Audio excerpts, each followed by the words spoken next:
membuat tulisan bagus ketiga. Nah ini contoh dari tulisan saya ya teman-teman.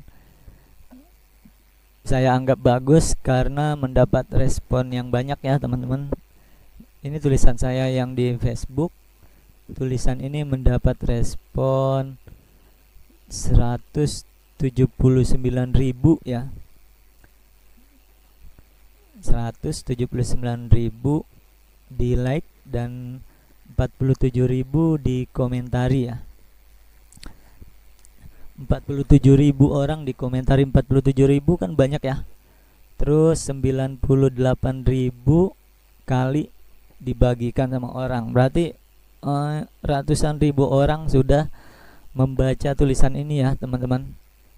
Ratusan ribu orang sudah membaca tulisan ini, dan sampai sekarang saya masih dapat notifikasi ya dari tulisan ini yang direspon sama orang-orang ya, entah itu dikomentari, entah itu dibagikan, entah itu di like ya, ada responnya tulisan saya di Facebook ya. Ini tulisan dari tahun berapa? Ini sudah tulisan yang beberapa tahun yang lalu, tapi sampai sekarang masih dikomentari orang, masih di like orang, masih dibagikan orang.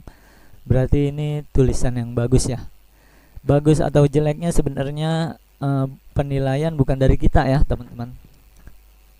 Tulisan kita bagus atau jeleknya itu penilaian dari pembacanya ya. Kalau tulisan kita bagus, sudah otomatis pembaca kita akan bereaksi ya, bereaksi positif. Entah itu nge-like, entah itu komentar, entah itu dibagikan. Yang tadi sudah kita pelajarin ya. Tulisan yang bagus itu tulisan yang ada reaksi dari pembacanya ya. Ketika dia membaca pasti ada reaksinya kalau bagus ya, sudah pasti ya. Kalau tulisan jelek bisa jadi dia cuman selewat saja tanpa ada reaksi apa-apa pembacanya ya. Sekarang kita bedah ya tulisan saya yang dari beberapa tahun yang lalu.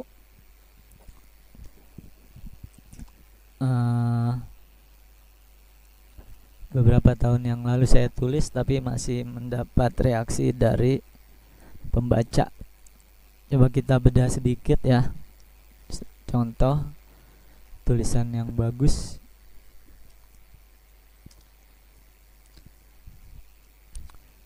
Tulisannya memang berantakan karena saya copy doang nih.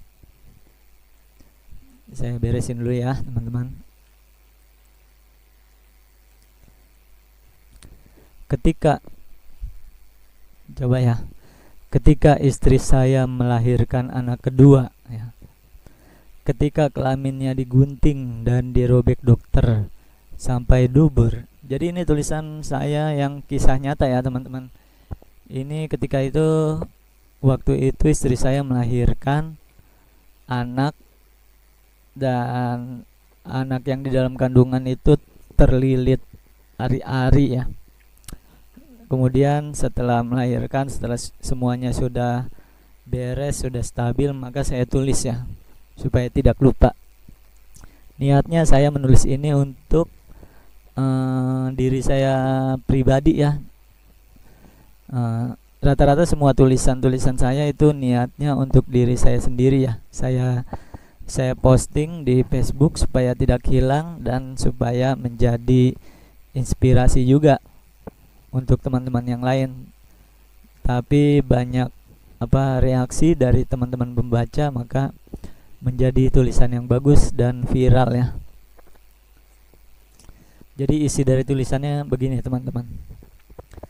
Ketika istri saya melahirkan anak kedua, ketika kelaminnya digunting dan dirobek dokter sampai dubur, lalu dimasukkan vakum sebesar lebih dari genggaman saya, dalam kurung, karena leher babynya terlilit ari-ari.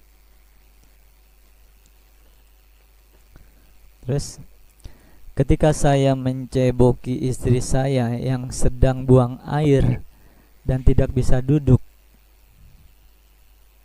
kemudian saya lihat tangan saya berlumuran darah dan dia merintih kesakitan. Di saat yang sama, saya temui ibu kandung saya merawati adik kandung saya lebih dari 1 tahun. Penyakit paru-paru, sekarang malah lari ke jantung. Dia tetap tegar. Dari yang dulunya montok, sekarang jadi tinggal tulang belulang. Tulisannya sedih ya, tulisannya sedih. Baru disitulah pandangan saya tentang perempuan berubah 180 derajat. Saya kira lelaki lebih kuat dari perempuan. Ternyata salah 100%. Perempuan lebih kuat dari laki-laki.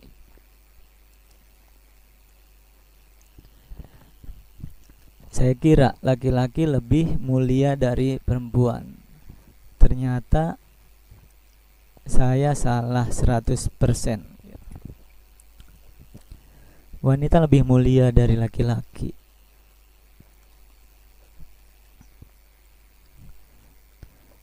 Lihatlah cara Allah memuliakan wanita.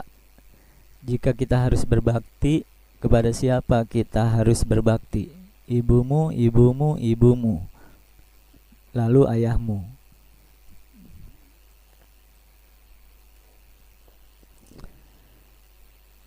Lihat cara Allah meletakkan ridhonya di atas ridho orang tuamu, yaitu lebih besar pada ibumu atau kaum perempuan ya, dalam kurung kaum perempuan.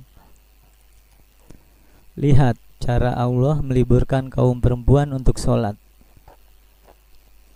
Untuk sholat, puasa, dan ibadah lain di tanggal-tanggal merahnya. Tetapi Allah tetap menghitung pahala yang sempurna untuknya, untuk kaum perempuan. Lihat, Allah mewajibkan mencari nafkah untuk laki-laki, tapi tidak berlaku bagi perempuan. Lihat, Allah memuliakan kaum perempuan dengan simbol Siti Hajar dan Safa Marwah adalah bagian dari ibadah wajib umroh ataupun haji. Lihat cara Allah memuliakan perempuan dengan menyegelnya dengan hijab, jilbab, dan kerudung. Wahai perempuan-perempuan, di sanalah tempat kamu berada. Wahai perempuan-perempuan, di surgalah tempat kamu berada. Please, masuk surgalah kamu. Please, jangan coreng martabat dan kemuliaanmu.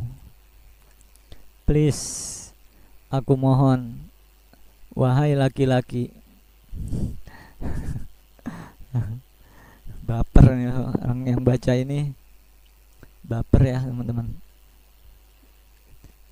Tulisannya melalui hati ya, begini teman-teman. Tulisan yang langsung dari hatinya ya.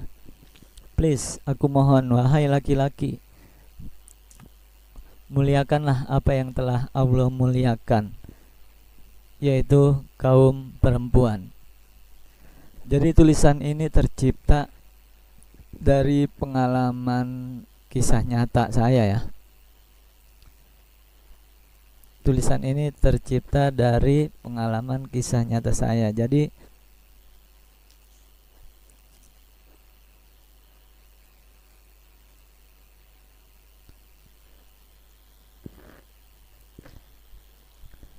ketika istri saya melahirkan ya,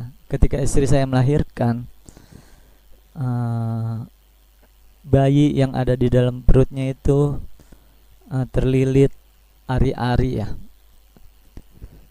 sehingga waktu bayinya mau ditarik keluar,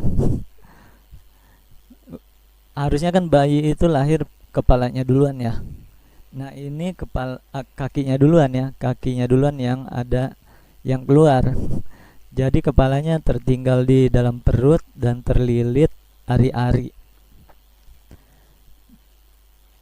Para dokter-dokternya menyarankan dan memaksa ya, harus di operasi sesar, tapi saya kekeh, saya tetap ingin lahir normal. Saya tidak mau istri saya disesar ya. Jadi terjadi perdebatan tuh antara saya dan dokter.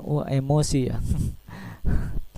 Bersih tegang ya antara saya dan dokter. Saya tetap maunya lahiran normal, tapi dokter maunya disesar karena sewaktu bayinya ditarik keluar, nafasnya berhenti, kemudian dimasukin lagi, nafasnya ada lagi, kemudian ditarik lagi kakinya, nafasnya berhenti. Pas dilihat di ronsen ya, pakai alat, ternyata bayi yang ada di perut istri saya itu terlilit ari-ari, makanya harus disesar. Tapi saya tidak mau.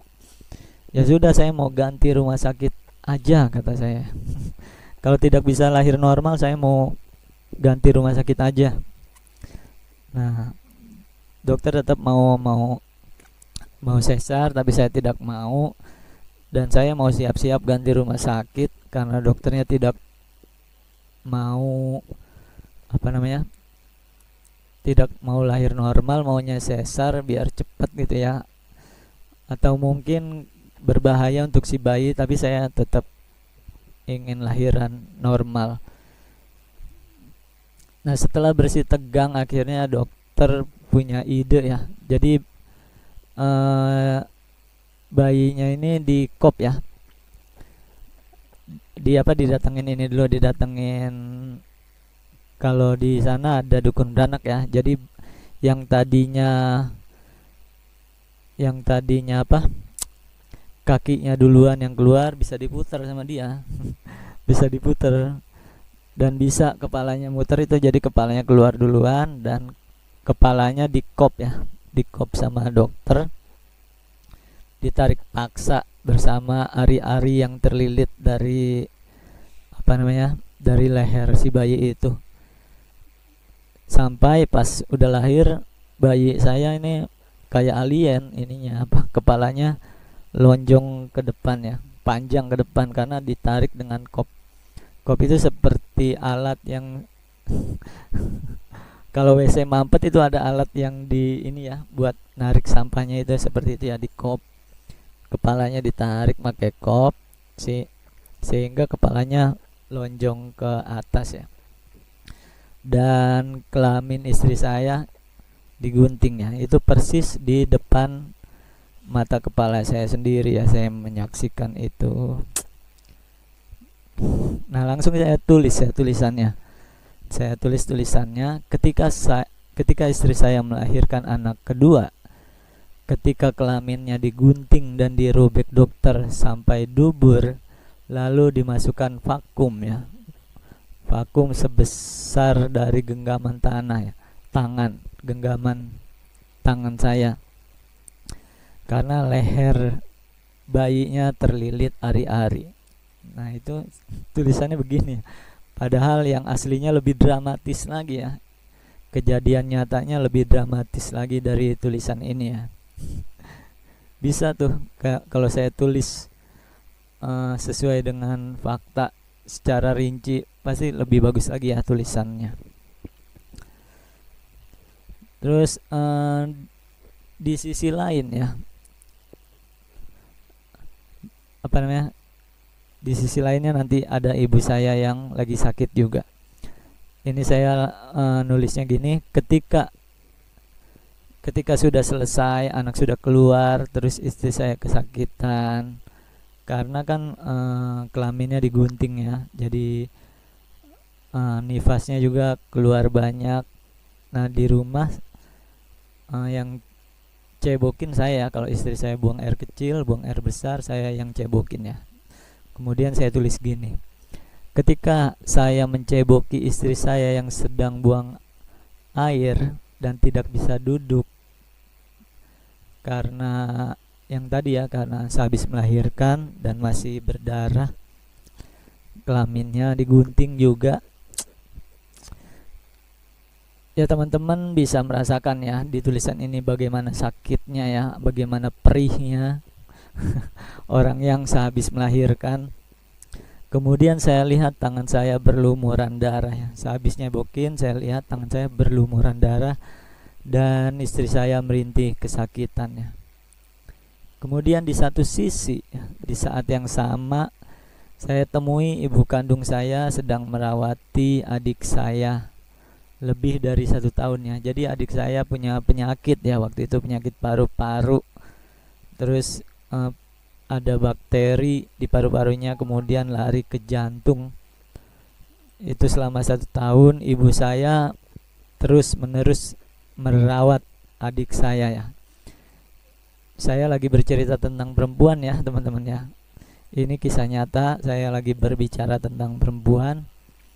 Ibu saya yang dulunya montok ya, dia tetap tegar dari yang dulunya montok, dulunya gendut ya ibu saya, sekarang jadi kurus, tinggal tulang belulang ya. Karena di samping ibu saya merawat adik saya, ibu saya pun mungkin banyak pikiran ya, karena adik saya sudah 1 tahun lebih tak kunjung sembuh ya. Alhamdulillah sekarang sudah sembuh ya. Kalau sekarang sudah sembuh, ini tulisan yang lama ya. Ibu saya merawati adik saya dan dia banyak pikiran ya. Merawat 24 jam ya, karena sakit ya. Sakit paru-paru, sakit jantung, stroke juga adik saya ya. Adik saya stroke sampai setengah badan, tidak bisa bergerak, ibu saya menemani ya. Lebih dari 2 tahun ya kalau sekarang ya. Ini waktu saya menulis dia masih merawat 1 tahun, tapi setelah tahun kedua ya, 2 tahun kemudian adik saya sembuh, alhamdulillah ya. Dan ibu saya yang tadinya montok, gendut, gemuk ya, sekarang jadi tinggal tulang belulang ya, karena banyak pikiran dan mungkin kecapean ya, bolak-balik ke rumah sakit, menemani di rumah sakit, sampai adik saya pun buang air ibu saya yang menceboki ya. Adik saya sudah lulus kuliah waktu itu ya, sudah kerja, tiba-tiba dia punya penyakit paru-paru dan sakit seperti itu ya. Ibu saya yang merawati. Baru disitulah pandangan saya tentang perempuan berubah 180 derajat ya. Pandangan saya tentang perempuan berubah 180 derajat. Yang tadinya saya kira laki-laki lebih kuat dari perempuan ya. Selama ini juga begitu ya. Selama ini pandangan orang itu salah tentang perempuan ya. Kebanyakan orang mengira ya laki-laki itu lebih kuat dari perempuan ya. Ternyata enggak. Dia sudah dia sudah mengandung anak 9 bulan di perutnya ya. Setiap hari membawa kemana-mana di perutnya yang beratnya berapa kilo ya, beratnya 4 kilo 5 kilo ya, atau 5 kilo lebih yang ada di perutnya selama 9 bulan. Setelah itu melahirkan, itu berat ya. Nah, tapi bagi perempuan dia sangat kuat ya.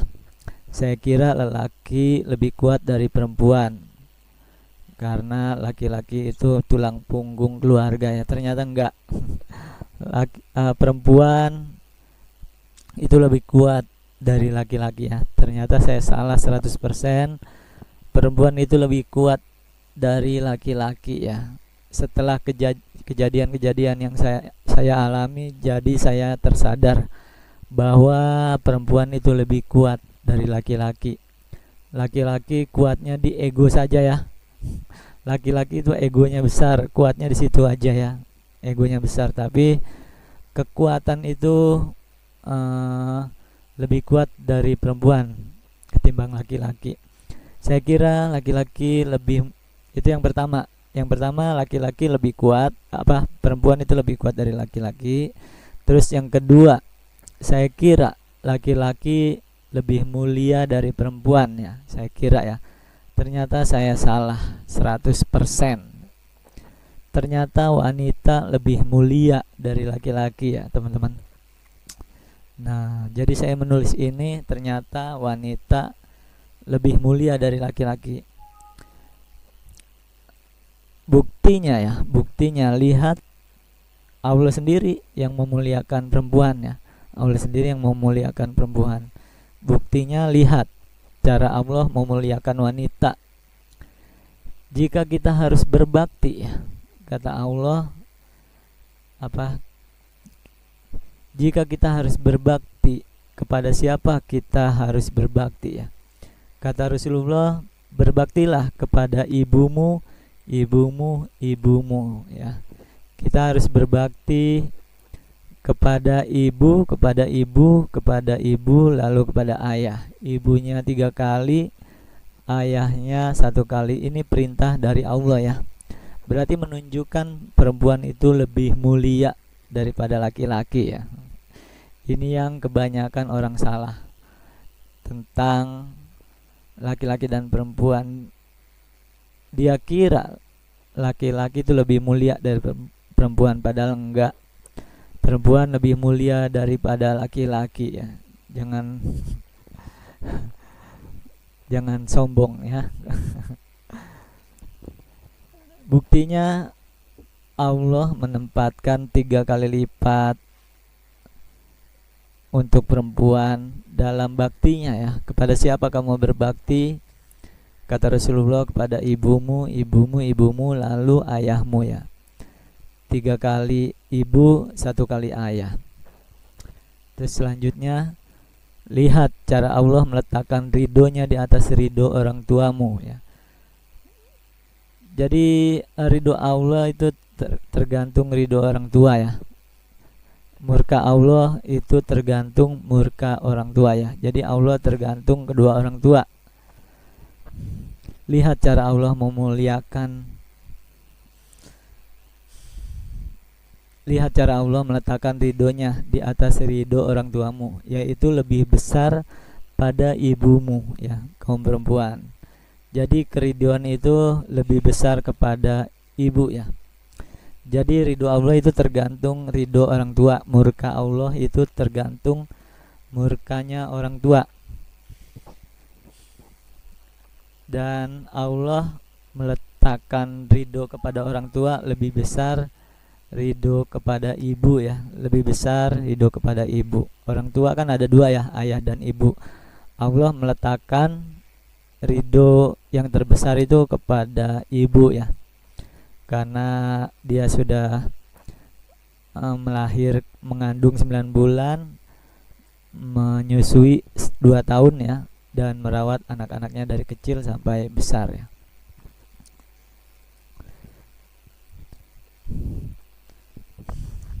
Selain ridho ibu, juga ada ridho ayah, tapi lebih besar kepada ibu.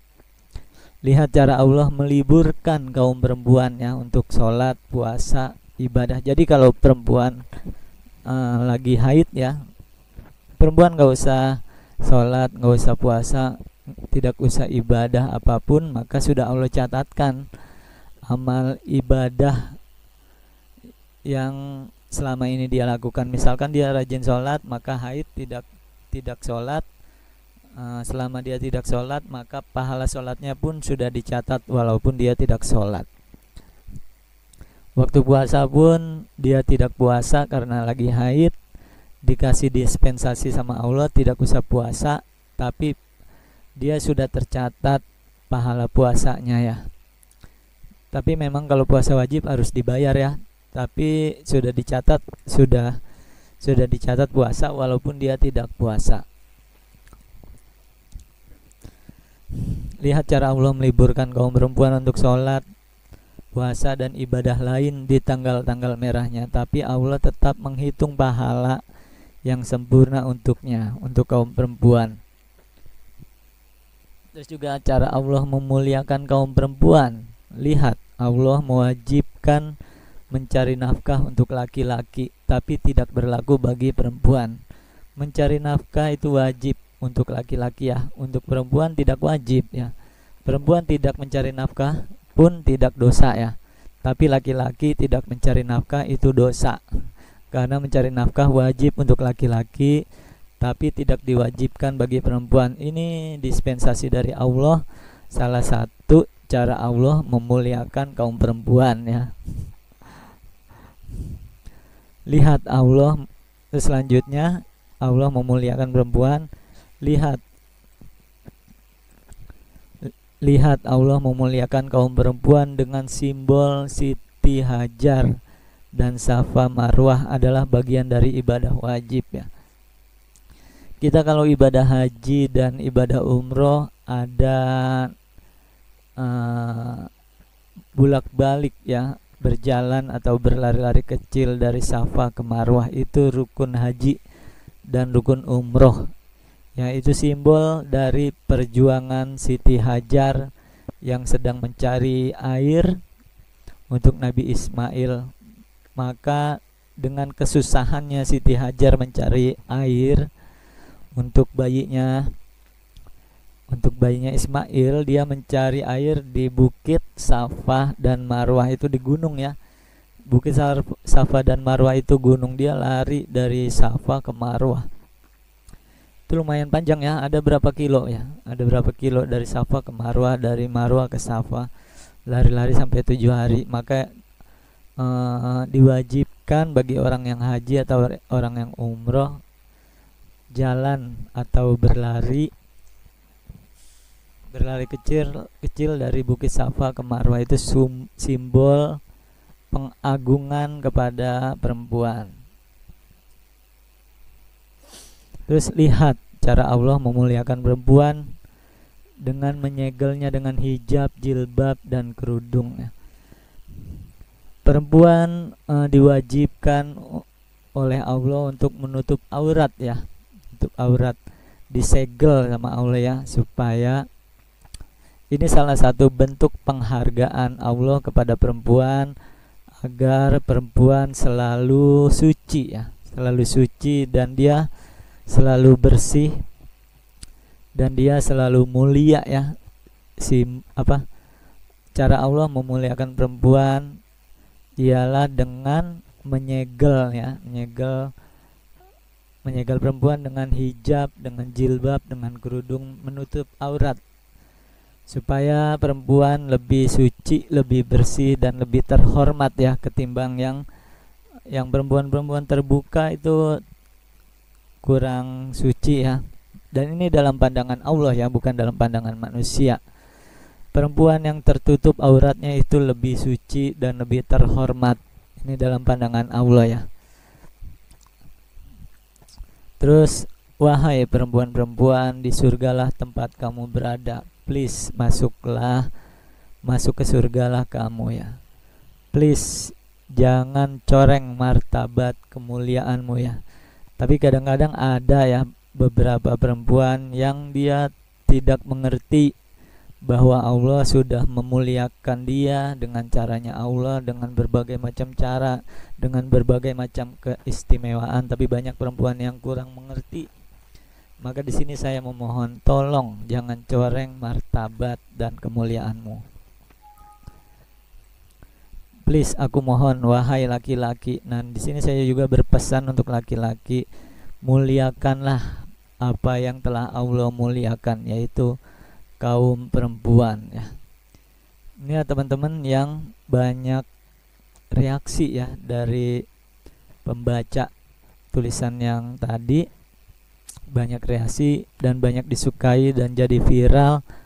Ratusan ribu orang ya, ratusan ribu orang dibaca, dan sampai sekarang pun masih dibaca dan masih